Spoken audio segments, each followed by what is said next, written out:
33 years হৈছে মই গুৱাহাটীত থকা আৰু এটা ডাঙৰ এটা গ্যাপ বহুত মোক নেক্সট জেনেৰেশ্যনে বহুত ল'ৰা ছোৱালী চিনি নাপায় বা ময়ো অচিনাকি হৈছোঁ আৰু 2026 চনৰ এক বিশেষ উদ্দেশ্য লৈ মই জন্ম লোৱা গাঁওখনলৈ তাঁতবাতি ঘূৰি আহিছোঁ, উভতি আহিবলৈ মই বাধ্য হৈছোঁ।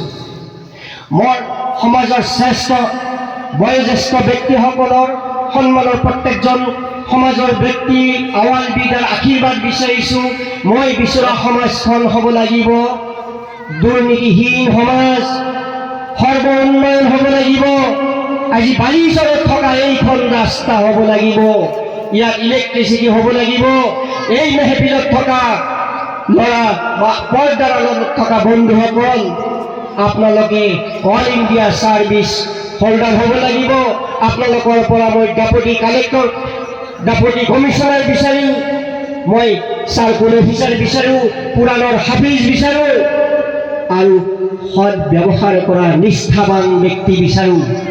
এই মজলিছৰ পৰা মই এনেকুৱা সমাজত মানুহ বিচাৰোঁ যি ঘোষ নাখায়, যি সুদ খোৱাৰ পৰা আঁতৰি থাকিব, যিজন ব্যক্তিয়ে সমাজৰ কোনো ব্যক্তিকে হিংসা নকৰিব, সি ৰাজনৈতিকভাৱে যি দলেই নহওক কিয় সৰ্ব উন্নয়ন কামনা কৰোঁ।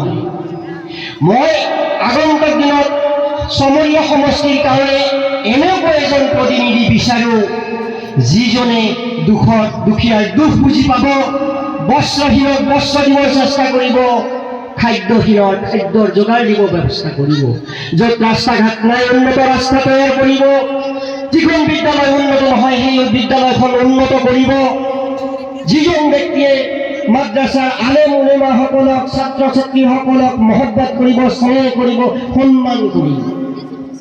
মই বিচাৰোঁ সমাজখন হিংসা মুক্ত হওক আৰু এই সমাজখনত কেৱল উন্নতি আৰু উন্নতি হওক।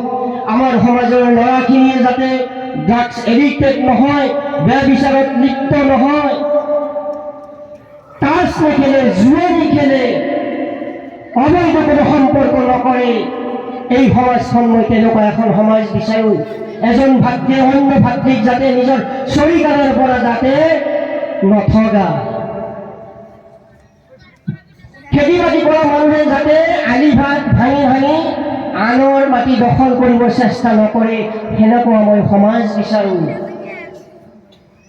আৰু পৰিশ্ৰম কৰি সৎ উপাৰ্জন কৰি নিজৰ পৰিয়াল পোহপাল দিয়াৰ লগতে সমাজখনৰ কাৰণে কিছু অৱদান যদি কৰি যাব পাৰে, তাৰ কাৰণে নিশ্চয় আমি আগবাঢ়ি আহিম।